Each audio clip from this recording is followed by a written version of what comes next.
बड़ी चीजें होती हैं जिससे आप इग्नोर करते हो। क्या, चलें हम इस पे आ जाते हैं, खुली बहस है ना, ओपन बहस है।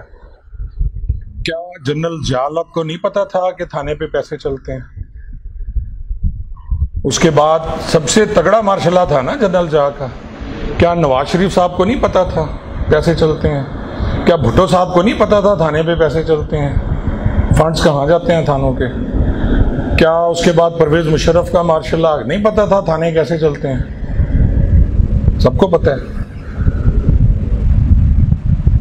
अब बातें करना बहुत आसान है।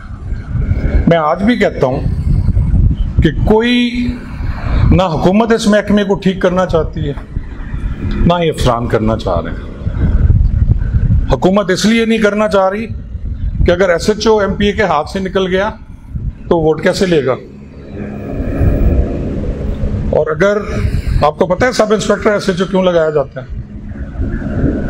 इसलिए कि DPO से सजा दे लेते हैं। इंस्पेक्टर को सजा देने के लिए उसे लिखना पड़ता है RPO को।